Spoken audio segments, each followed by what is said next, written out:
Hey everyone, welcome to The Explainer. I want you to start by picturing the absolute harshest, most unforgiving environment imaginable. We're talking a place where temperatures swing wildly by hundreds of degrees in a matter of minutes, where invisible storms of radiation are constantly bombarding everything in sight, and where there is absolutely zero air. This is the reality of operating in the vacuum of space. And into this incredibly hostile environment, we send these highly complex, multi-million-dollar machines to do our bidding. But for them to survive and actually function, they rely on one fundamental thing above all else: power. So, ask yourself this. What actually happens when a satellite loses power? Like think about your car dying on the highway or your laptop completely draining right in the middle of a meeting. It's an inconvenience, right? You pull over or you plug it in and you fix it. But in the cold, dark void of Earth orbit or deep space, yeah, there's no mechanic you can call, there are zero extension cords. The reality is brutal. The mission is just lost. Period. Done. Unlike our machines here on Earth, a dead power system in space is an instant, unrecoverable failure. We're talking decades of research, millions or even billions of dollars, and absolutely priceless scientific data, literally all gone in a flash if those electrons stop flowing. That is the ultimate, high-stakes game that spacecraft engineers are playing every single day. All right, let's jump right into Section 1, the heart of the spacecraft. It's wild to think about how our power demands have evolved. We've gone from the tiny 1-watt needs of early birds like Vanguard 1, all the way up to the massive 300 kilowatt beasts required for modern manned systems. So how do we feed those systems? That brings us to Section 2, choosing an energy source. Basically, a spacecraft's diet depends entirely on its specific lifespan and exactly how much energy it's going to need. If you take a look at this graph, plotting electrical output against mission duration, a really clear pattern starts to emerge. Over on the far left, you've got your super short missions. We're talking minutes to maybe hours. That's where chemical batteries and turbines do the heavy lifting. But as your eyes track over to the right, moving into months and years, those short-term sources drop off a cliff. The right side of the graph is totally dominated by systems that can either harvest energy from their environment or rely on long-lasting nuclear decay, because outlasting the void requires incredible endurance. So breaking down the winners for each type of mission profile makes a lot of sense. Short missions with low power, batteries are your go-to.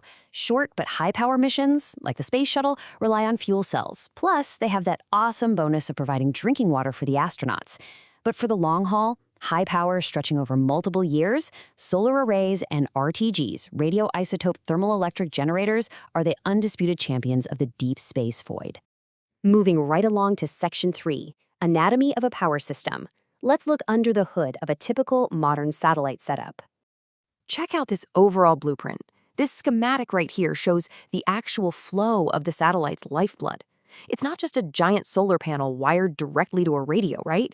It's this highly complex, tightly controlled network where energy gets generated, stored, limited, and perfectly distributed to whatever system needs it. We can really break that schematic down into 3 digestible chunks. Number 1, the primary source. This is usually your solar array, the gatherer, pulling in energy.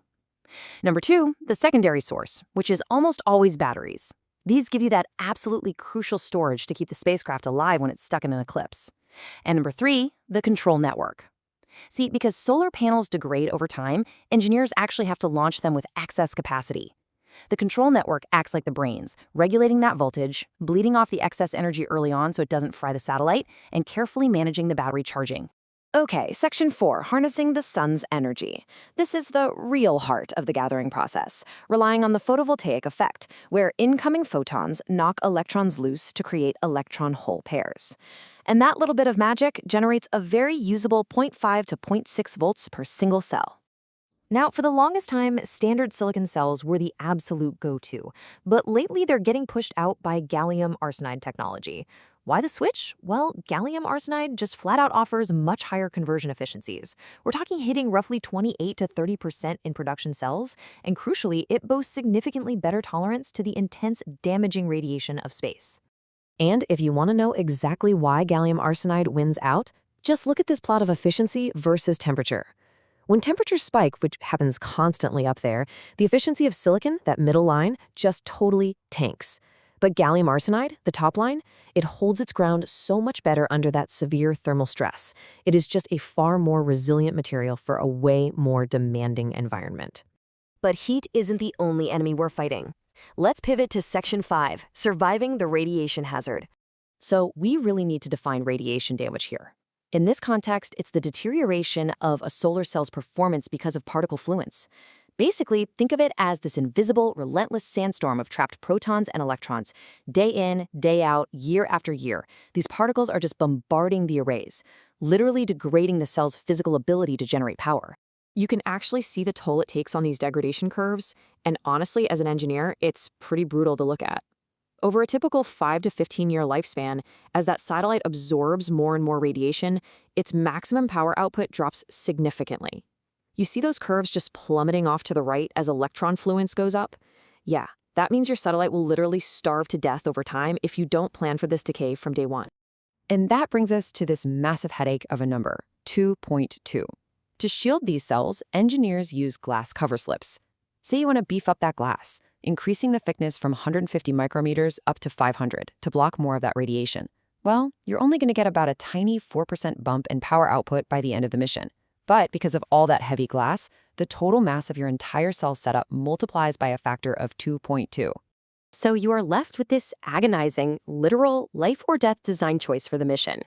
Do you eat that massive weight penalty, which absolutely skyrockets your launch costs because every single gram you shoot into orbit is wildly expensive? Or do you save the weight, save the cash, but roll the dice on your array dying early from radiation? It is a brutally tough balancing act for system designers.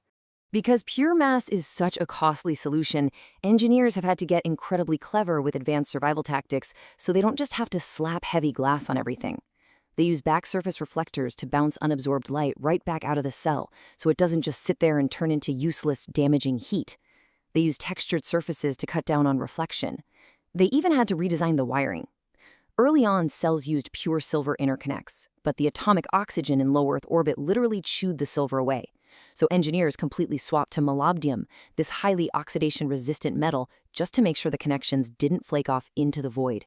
It's honestly amazing how hard engineers fight to keep these systems breathing, constantly balancing weight, efficiency, and brutal degradation. But it does leave us with a huge, profound question as we look further outward. Solar power is fantastic, but it definitely has its limits. As we push our missions further and further away from the sun, and as radiation inevitably chews through even our absolute best solar panels over the decades, how are we going to power the next generation of interstellar missions?